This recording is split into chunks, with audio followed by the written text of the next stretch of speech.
Cruz, foi reitor da Universidade Católica Portuguesa, começa assim: quero agradecer ao Sr. Presidente da Fundação, Engenheiro Paulo Almeida, meu ilustre amigo, Dr.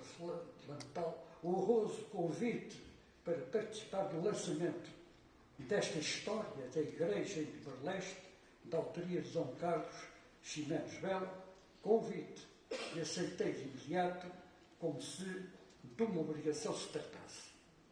Antes de mais, por ser uma obra de um dos mais ilustres antigos alunos da Universidade Católica Portuguesa, do qual a Universidade legitimamente se orgulha, por ter sido o primeiro membro dela a ser distinguido com um prémio Nobel e ainda por cima um prémio Nobel da Paz.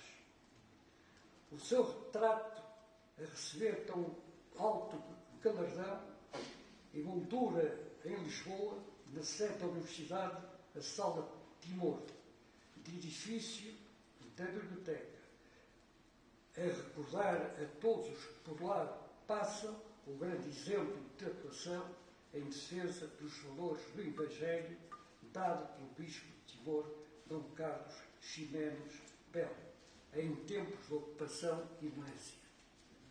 Mas também por se tratar de uma história da Igreja em Timor-Leste, que é uma história católica e portuguesa, a que ninguém da Universidade pode ficar indiferente, apresentada pelo maior especialista da história de Timor, que é, ao mesmo tempo, uma das maiores autoridades académicas internacionais em história do Oriente, o professor Luís Filipe Tomás, que não vai estar presente, mas mandou um texto para ser lido, a quem a Universidade Católica Portuguesa deve inestimável colaboração que lhe prestou por mais de uma década como primeiro diretor do Instituto de Estudos Orientais.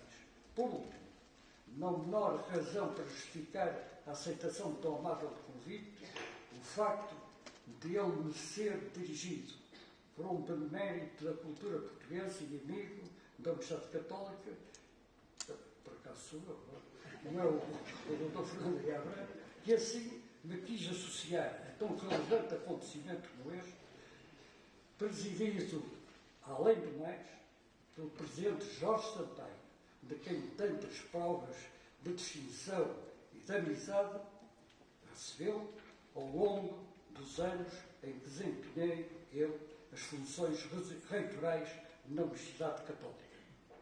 Fazer a história da Igreja em Timor-Leste é contribuir decisivamente para a história de Timor, porque não é compreensível este país e a sua história sem as marcas deixadas pela missionação católica portuguesa. Dom Carlos Ximenes Belo é assim merecedor da gratidão não só dos timorenses, mas também dos portugueses. Por aqui evocar 4 séculos e meio de evangelização, o mesmo é dizer de contacto de culturas, de promoção cultural e social, de desenvolvimento e de dignificação humana. Não foram uniformes os períodos em que esta história está dividida, nem no tempo, nem na dimensão e na importância da obra realizada. O primeiro período coloca-o Dom Carlos Ximenes Belo entre a chegada dos primeiros missionários portugueses às costas da Insulíndia, ainda no século XVI, depois da conquista de Malaca, até à perda dessa mesma Malaca às mãos dos holandeses em meados do século XVII.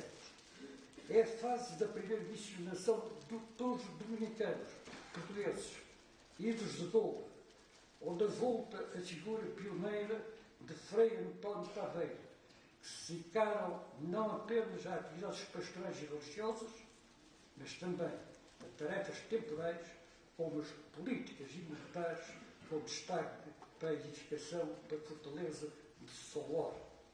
O fervor apostólico marcou esta primeira etapa da penetração do Evangelho, selada por perseguições e martírios, quer por parte de holandeses, quer por parte de muçulmanos.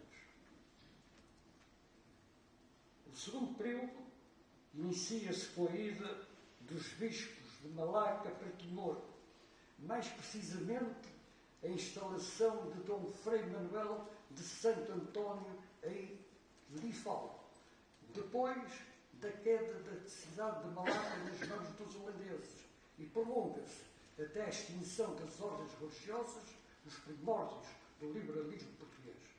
São quase 2 séculos de presença, sobretudo de missionários dominicanos, com o seu apogeu e decadência ao longo do século XVIII, consoante a presença exclusiva dos frades de São Domingos, ia prosperando ou diminuindo.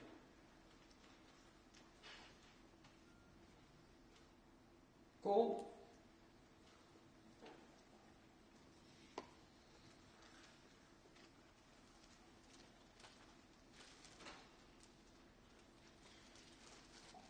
esse ressurgimento será, porém, interrompido com a implantação da República e a subsequente expulsão das ordens religiosas. Timor-Leste interromper um surto de crescimento de miscigenação e da promoção cultural e social das suas populações, só retomado depois de 1926, com a publicação do Estatuto Orgânico das Missões Católicas por João Belo, e onde a atuação do Bispo de Macau e futuro Patriarca das Índias, Dom José da Costa Nunes, tem lugar de destaque.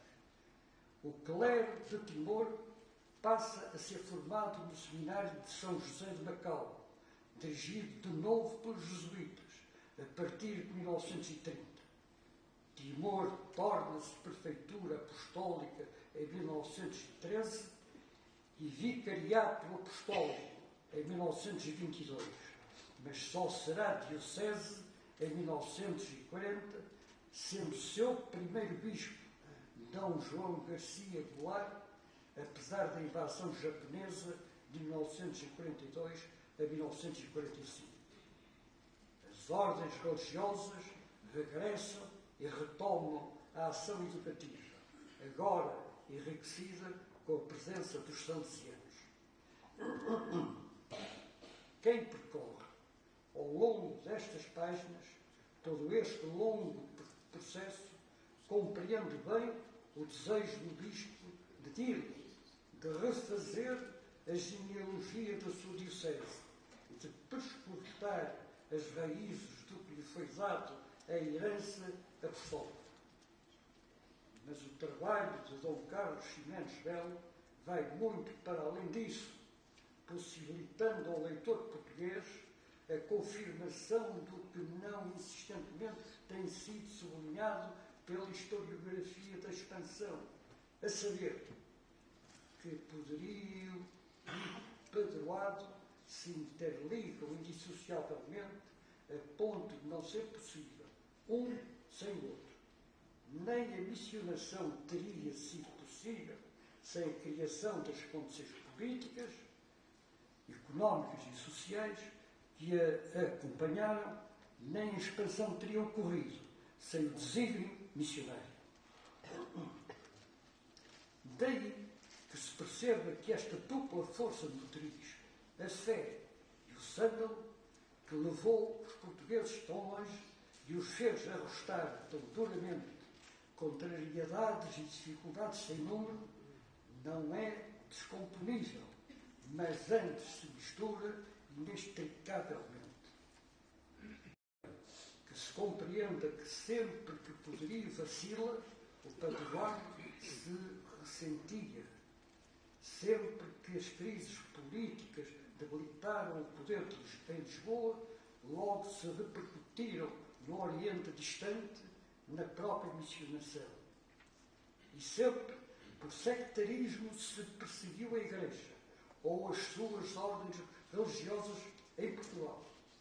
Logo as consequências se fizeram sentir não apenas na evangelização, mas também na consolidação do poder português outra vez.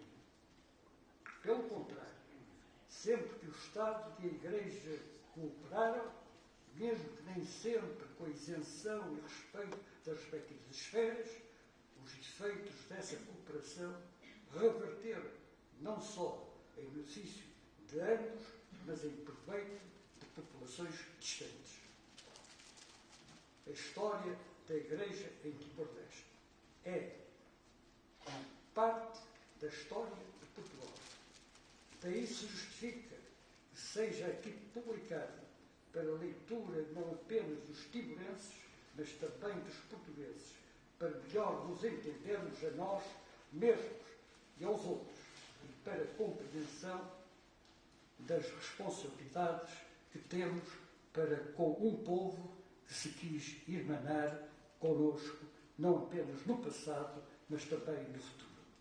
É este o texto do professor Manuel Braga.